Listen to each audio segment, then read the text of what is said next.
Hi everybody, welcome to Decode Australia. Today is Friday, November the 6th, 2020. My name is Tamer. My name is Shelley. And we're going to be starting with the Aussie USD Analysis. That's correct. The Australian dollar skyrocketed against the US dollar on Friday, increasing the price of the pair to more than 0.72. Ahead of the release of US federal interest rate decision news, the technical bias remains bearish due to the lower low printed on the daily chart, framing the recent downside move. Now currently the Aussie USD is solidifying around the 72.68 cents. Looking at the chart closely, we'll see the following resistance levels which may cause a problem when moving upwards. So resistance 1 is at 72.98, which is the high of September the 7th this year. Second resistance is at 74, even a psychological number. And finally the third resistance is at 74.13, a major horizontal resistance level. On the downside, the price of the pair is likely to find some critical support levels that might prevent the pricing moving from dropping below the listed price tags. So support 1, 0.7093, the key horizontal support level. Support 2, 0.7081, the lower trend line arm. Support 3, 0.7019, the 61.8% Fibonacci level. Now, the news that we need to keep an eye on is the US Fed interest rate news, as mentioned earlier. So the Board of Governors of the Federal Reserve Bank of the US anticipates releasing figures concerning the US Fed interest rate decision, which is today, November the 5th. And according to economists' forecasts, the reading for the US Fed interest rate decision will be at 0.25%. And in October, compared to a reading of 0.25% the previous month, so no change.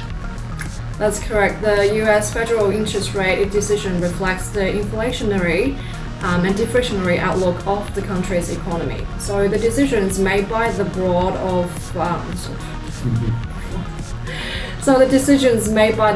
Governors of the Federal Reserve Bank in the board meeting defines the direction of the country's economy. If the board decides to raise interest rates on the loan amounts and advance proceeded to conventional banks. If the board decided to raise interest rates on the loan amounts and advances proceeded to conventional banks, the economy of the country is likely to get stronger. Okay, on the other hand, lowering interest rates anticipates a weakening economic conditions. Now, if the rate of interest stays the same, then the fate of the economy depends upon the statement of the FOMC. If the FOMC adopts a hawkish approach towards the economic conditions and raises interest rates, it is considered a positive move for the US dollar. Exactly. So generally speaking, a high reading in this regard suggested a bearish market for the Australian and US dollar ahead and vice versa. Okay, in conclusion, considering the surge of the price of the USD pair over the last few days, selling the Aussie USD pair around current levels might yield some quick profits in the short-term trading. Now let's move on to the Euro-Yen analysis. Let's have a look at Euro-Yen analysis. So Euro slid down against the Japanese yen on Friday, decreasing the price of the Euro-Yen to less than 123.00 ahead of the release of European gross domestic product news.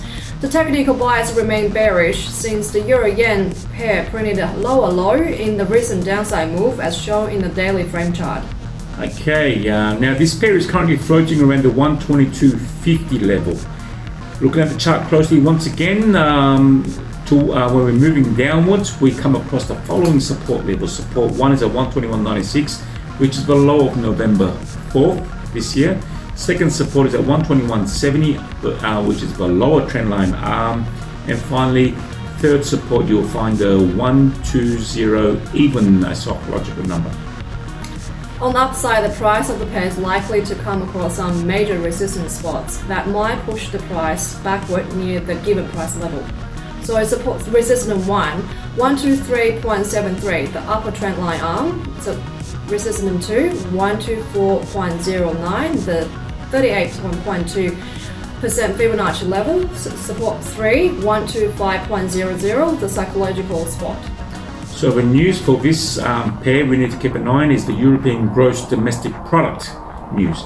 Eurostat plans to release numbers concerning the European gross domestic product news on November the 13th, which is next Friday. According to the average estimate of economists, the numbers concerning the Euro GDP news remain at 4.3% in the third quarter as compared to 4.3% in the previous quarter. So the European gross domestic product stats reflect the estimate worth of products and services produced within the European zone. GDP is considered an important economic indicator since it reviews the overall economic health of the country. Generally speaking, rising numbers tend to predict a bullish market for the Euro yen ahead and vice versa. Okay, in conclusion, considering the price movement of this pair over the past few days, buying it around the current levels might be worthwhile trading position in short to medium term trading. But don't forget the US elections ain't over, so there could be always twists which may affect this pair because of yen is a safe haven currency. And as always, trade with only what you can afford to lose. Always apply strict money management and risk management techniques. Exactly. Thanks for watching today. I'll see you tomorrow. Have a good day. Thank you. Have a great weekend. See you Monday. You too. Bye.